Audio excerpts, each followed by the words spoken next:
Hi, thank you so much for joining me. So today what we're going to do in this particular workout is not really a workout at all. It's a tutorial.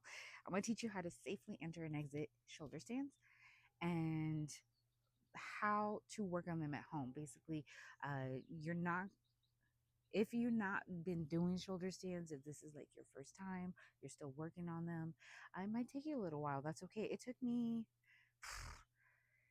probably like a couple months of just real like straight up daily consistent training on these before I even got them. I had my headstand before I got my shoulder stands. So it's not an easy move, and that's okay. I just want to show you how to do things safely so that you don't hurt yourself, you don't put strain on your neck, you're not trying to accomplish the pose before you're actually strong enough to be able to do it. Okay, so we're going to do a little bit of a warm up and then we'll go ahead and start trying to get our shoulder stands. Okay, so let's go ahead and come into this tabletop position. All right, I want more weight placed on your wrists than usual. We want to go ahead and have some weight on that upper body. Okay, we're going to bring the shoulder blades together and then we're going to separate them. Okay, we're going to do this 12 times. So that's 1, 2, 3, 4. Notice that everything is initiating from the shoulder blades. 5, 6, breathing in through the nose, out through the mouth. 9, 10, 11, 12. Come back into the nice little neutral position. We are going to, because we're advancing in our movement, okay, we're going to come onto the knees. We're going to push the booty forward. So we're in this nice little modified plank. All right, I want you to pretend like there's a line from the top of your head all the way down your booty. You're trying to make it straight. Okay, we're going to shift the weight to one side, or we're going to tap the shoulder. Now, if this is too difficult for you, you should not be doing shoulder stands. Okay, we're going to tap. We're going to do 12. So that was 1.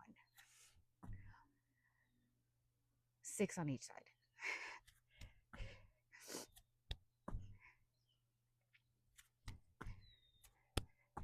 So that's 4, okay? 5, 6. That's 12 altogether. Bring the knees out. So when I said 12, I meant 1, 2, 3, 4. I'm sorry if I was not more clear. We're trying to get the chest down. If your chest isn't down, that's okay. We're just really trying to get a nice little stretch in the shoulders. Press those arms forward. Spread the fingertips nice and wide. You can lay your head to the side or chin down and hold for 5, 4, 3, 2, 1. We're going to come back into this knee down plank. Okay, so now what we're going to do, we're going to keep the knees wide because we're going to rock back into that child's pose.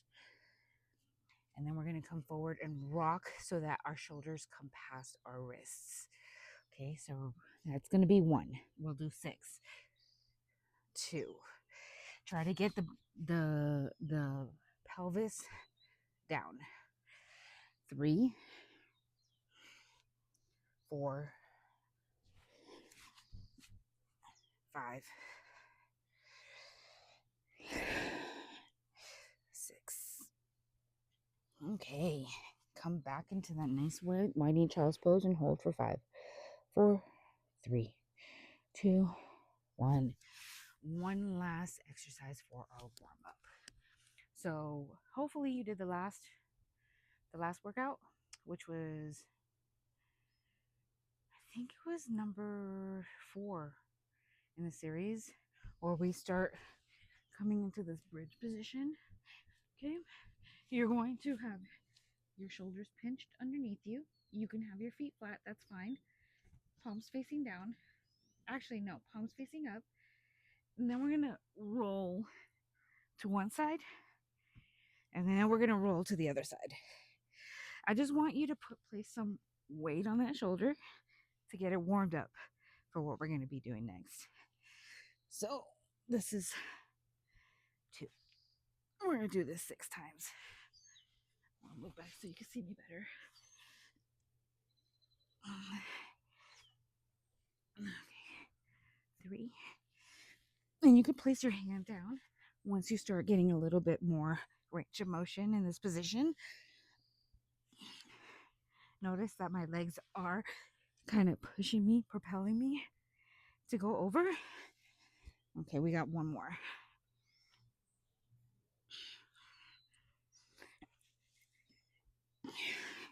Gently bring the booty down.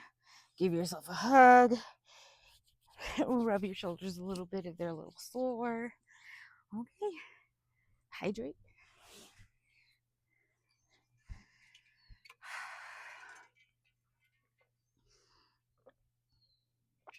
Let's go ahead and start learning how to get into our shoulder stands. All right. So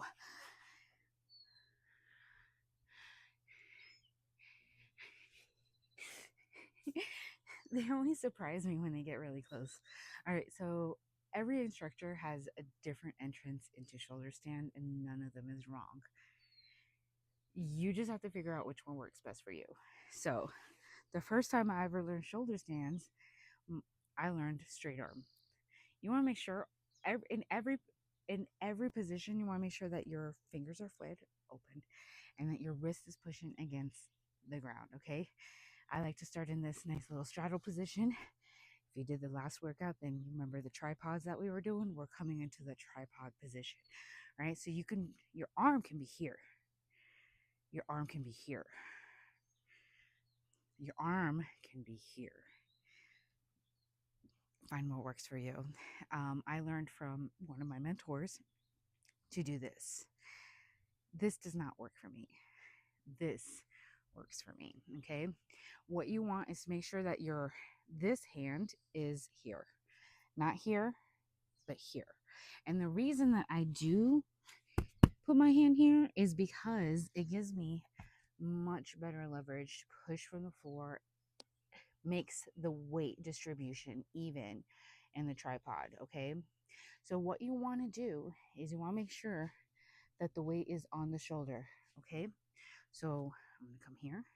Now we're going to be here and we're going to be here. We're going to straighten the legs by kind of swiveling the torso up.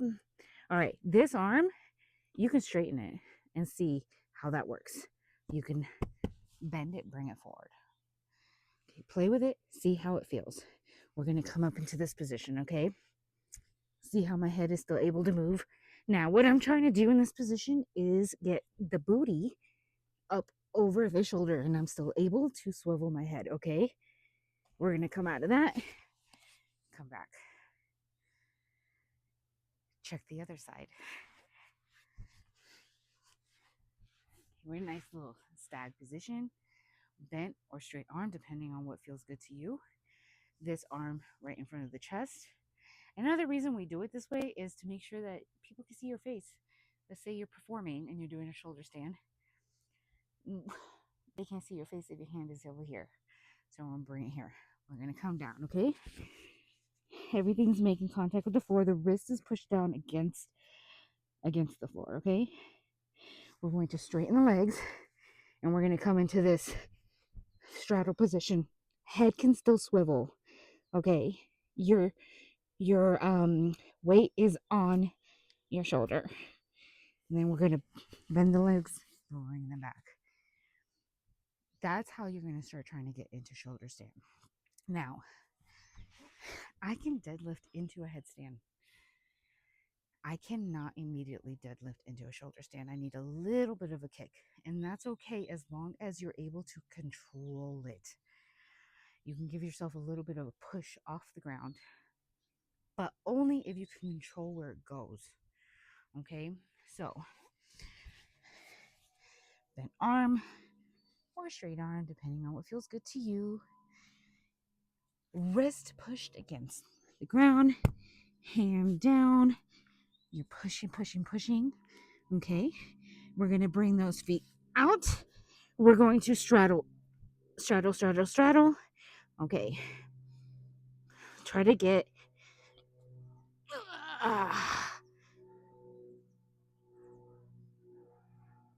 Okay, Notice how I kicked a little bit to get up into that.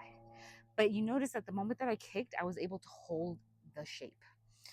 Okay.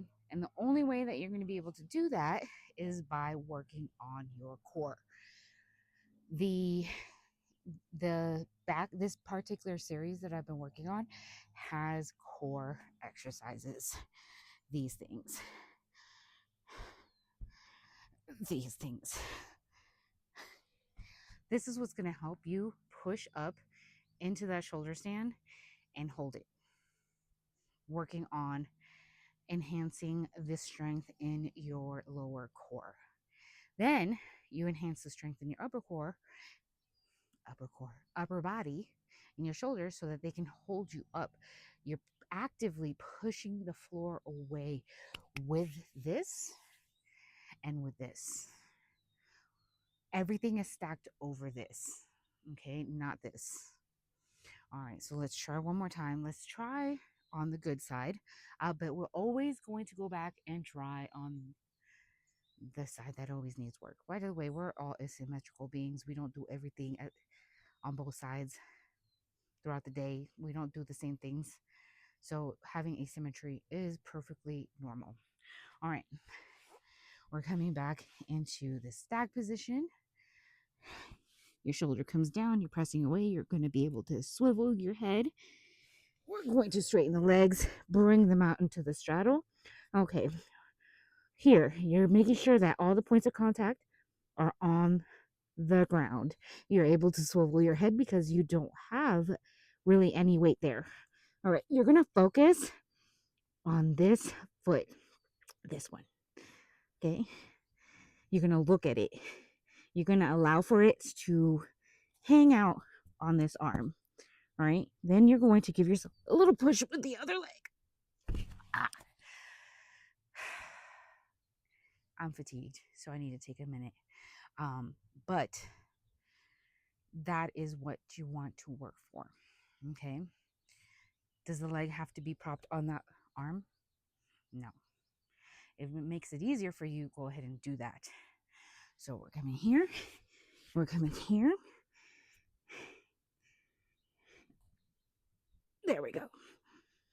This, by the way, coming up to this pencil might be harder. You might still be at a straddle when you first start, and that's perfectly normal.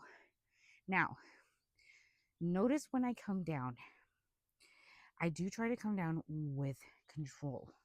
Okay, I bend my legs and bring my knee down first. Okay, so I'm not trying to land on my side or my stomach. I'm trying to land on my knees. All right, so I'm going to come into the tripod, straddle, boom. Okay, so, okay, I'm here. I'm going to bend the back leg and then bring it down. Bend the back leg, slowly bring it down. And always practice on like cushioned. And basically, if you really want your shoulder stand, practice. But this is one that you can't just practice for like an hour. Like I'm currently fatigued, so I'm gonna take a break. I'm gonna stop. But making sure that you're able to enhance your control is one of the more important things when it comes to achieving this particular pose. Once you're able to safely get into the pose, then there's more. Then I can get you into that nice pencil shape, and then we're going to learn how to fish flop out of the shoulder stand. But for now, we're just going to bend that back leg and slowly bring it down before anything else comes down. And we're going to make sure that we practice our other side. I'm fatigued. I cannot do any more of these. So go ahead and practice. But the moment you start feeling pain, the moment you start feeling dizziness, nausea, those are your signals to stop. Okay? Well, the moment that you're like, oh, I feel gross, stop. Try later in the day. It's not that you have to quit for the whole rest of the day practicing them. It's just that in that moment, your brain is freaking out a little bit because you're probably trying something new. So remember that upper body back core series that I just did, those are the exercises that you need to do to help you get here. So rinse, lather, repeat. Rinse, lather, repeat. All right. That's it. That's all I got for you today. If you have any questions or concerns, please feel free to contact me on here. You could always shoot me a message, or you can email me at resilientflexibility@gmail.com. Hope you all have a beautiful symptom-free day.